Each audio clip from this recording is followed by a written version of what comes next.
Hey, left, right, out. As I said yesterday, we're looking at the market, looking at the bond market in particular, and it did not disappoint. So yesterday, which I should have done a video afterwards, but I didn't. Had some things going on. That's what happens when you have kids.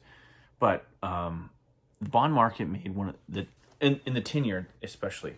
I didn't really pay attention to the rest of it because the 10-year is supposedly the risk-free rate, and that's what we look at. The 10-year made like probably one of the most epic moves that I can think of. I don't know historically how that ranks, but in my lifetime, I don't believe I've ever seen a move like this. We're talking about going from pushing 1.25 almost. At least, it was up there at one point, and I believe a couple days ago it was like 118, maybe. It was something like that. Well over 4%. Gets completely smashed when you look at the yield, which means that people are flooding money in there in just an unbelievable tirade. And you had a horrible 10-year auction just the other day. But then all of a sudden, here comes all money train pushing yields into the 381. I mean, just down. I mean, I don't even know how to express how big of a move that is. It's crazy.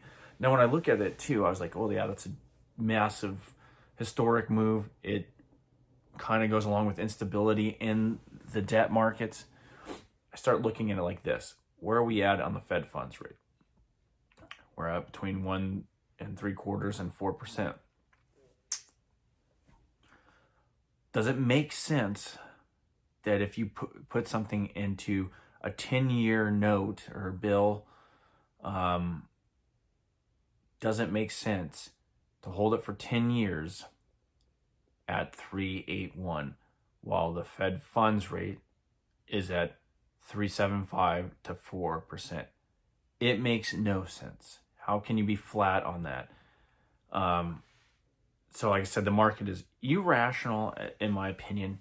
You had this weird happening where these estimates, which estimates are always wrong. I don't understand how we even bother. Hang on, I got people call, right? I don't get any calls, no text messages all day until I get on this thing.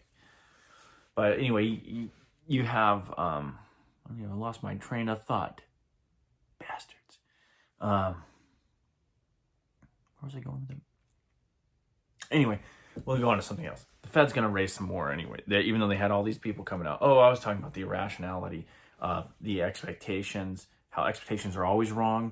It's hardly ever right. Their percentages are so bad, they're worse than weathermen, and you don't even know where they're getting this crap from. So anyway, you had these expectations that were slightly beaten on the inflation, on the CPI data. CPI data was still bad. You still have prices rising. You still have a 7.7% year over year. And you look at some of the other numbers, you also looking now at an epic drop in loan demand for housing, like depression level type drops, like incredible drops. And there was a chart of that. I can't remember who wrote that article and posted it, but we knew that was happening, but there's the guys that are out there actually compiling this data and like following it. So it's kind of cool to see that kind of thing happen. You know what? I'll be honest. I get shellacked yesterday. 1,200 points in the Dow, or 1,200, 200, almost 200 points on the S&P. I kept my shorts. Actually, what I did is I ended up cutting back on some of my longs, getting ready to realign in the shorts because this can't sustain itself unless the Fed completely pivots and just gives up on fighting inflation, which they're kind of setting the tone for that. But I'm looking at it this way too. I know that these are all just theories in my mind. So let's say that they want to even pause. They're not cutting rates. They're not cutting rates anytime soon. If anything, they'll pause, maybe slow down rate hikes until something catastrophic happens. So I don't know what this, like Rose Garden-esque look the market has on these topics, because you have other things, not only geopolitical deals, you have, the prevalence of the, you have the dollar hegemony under attack. You have a lot of things going on that does not justify the market at this level. You're talking about the S&P 500 almost hitting 4,000 again. Look at the earnings. Look at what these companies are doing, cutting jobs. Look at what just happened in the crypto market. Look at all these things, and it's like the market whistling past the graveyard and not understanding how dangerous and what a predicament it in itself what it itself is in. I can't believe it. Anyway, we'll talk about the election stuff here in a bit, because I keep saying, hey, I'm going to go over another state. I did Arizona. Arizona looks like it's turning in a good way.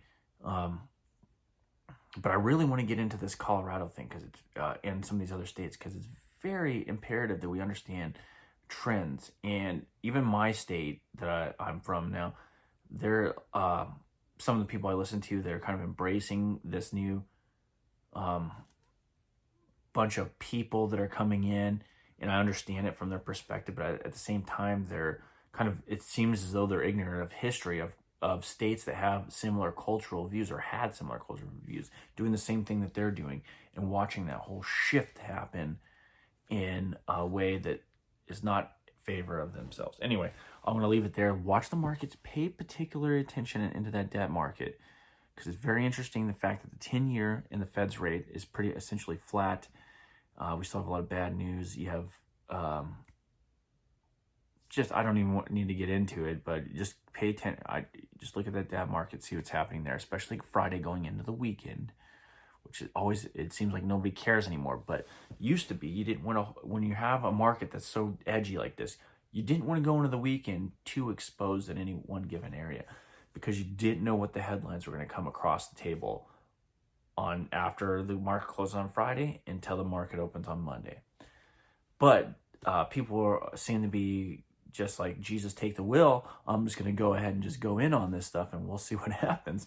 So it's very interesting. Anyway, stay strong. I am still short. I got ripped my head off yesterday. Like I said, I sold some of my longs in order to like kind of get into strategically some of these areas, because this might be one of the fact that the market ripped so hard on that.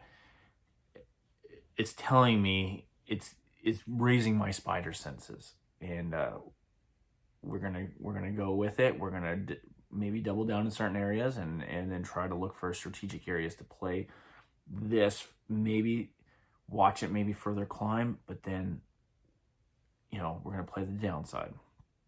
That's just me. I'm putting my neck out there. You know what I mean? All right, talk to you later.